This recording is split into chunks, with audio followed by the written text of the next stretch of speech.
engaged in productive things. Not to say that political, activity is not productive, but we've just gone through close to 3 years of electioneering. Okay. We had an outcome. It was disputed. It was confirmed by the Supreme Court. We need to, I'm not a fan of the phrase move on, because that in some ways that one seems to diminish some people's aspirations and concerns. So it's not really about move on and ignore the past, but it's about how do we structure our politics in a way that it does not overwhelm our economics. So today's rally, it's enshrined in the Constitution, political activity and that sort of thing. Yeah. Let it be peaceful, and let it not take us deeper into, we're in a deep economic hole, and that I think should be the focus. Okay. Yeah, that should be everybody's focus. All right. Yeah, so those are my initial thoughts about that. Okay, let me get to you, Edgar. Just what you think about it. What do you make of this Kamkunji rally? We have gone through electoral processes, and we've been given a verdict that cannot be appealed. Now we are getting new evidence of electoral malpractice from a white man called Jeffrey. Yeah.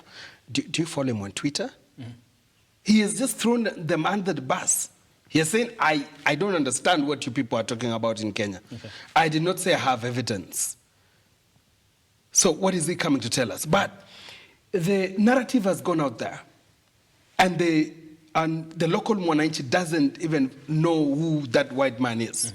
But we know we have evidence, and we are going to Kamkunji, and we are going to tell the world that the president should be Raila Odinga.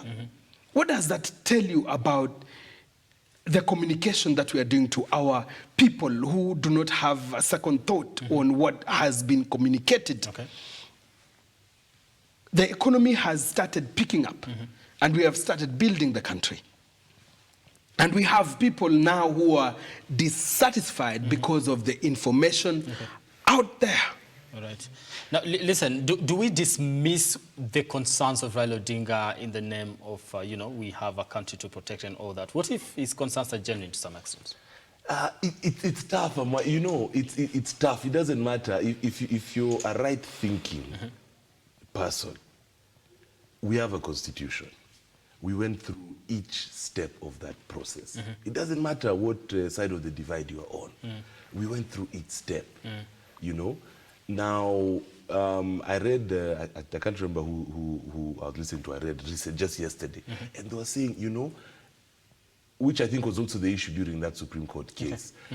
If you produce, for example, just 10 of those Form 34As, and I can't believe we're talking about these forms again, so many months later. But if you just produce 10, and you said, here are the 10 from constituency X, Y, and Z, and here are the 10 that are on the portal, and these are the critical differences. That the time to do that was last year, August, September? Yeah, September. Around August. Before September, after August, I think from 14th of August all the way to, Yes, to early September. So the challenge is, and imagine just Kenyans, let's just be rational, you have a process that everybody has signed up to. We've gone through it. Then we've been quiet for 4 months in terms of talking about these things. Then all of a sudden, out of the blue, you come up with this. So it's not really about dismissing or supporting. It's about us being very reasonable, because we all have a country to live in. And I'd be the last person to say, oh, let's dismiss people's concerns. But this might not be the way to do it. All right. Yeah, this might not be the way to do it. Let's look at, because it's always a work in progress. No system is perfect. So what to me would be more useful is, let's say, okay, let's take the Supreme Court judgment. I remember they actually had a list of recommendations, and let's start addressing them one by one. So let both sides of the divide, and I think we should even stop having this divide, but that sounds like utopia. But let both sides of politics as they align today come up with their recommendations. Let's hash it out. Of course, there'll have to be public participation, and let's make a better system. All right. Now, on that note, I want us to look at, or just get to look at and hear exactly what Raila Odinga was saying in regards to this planned rally and that whistleblower.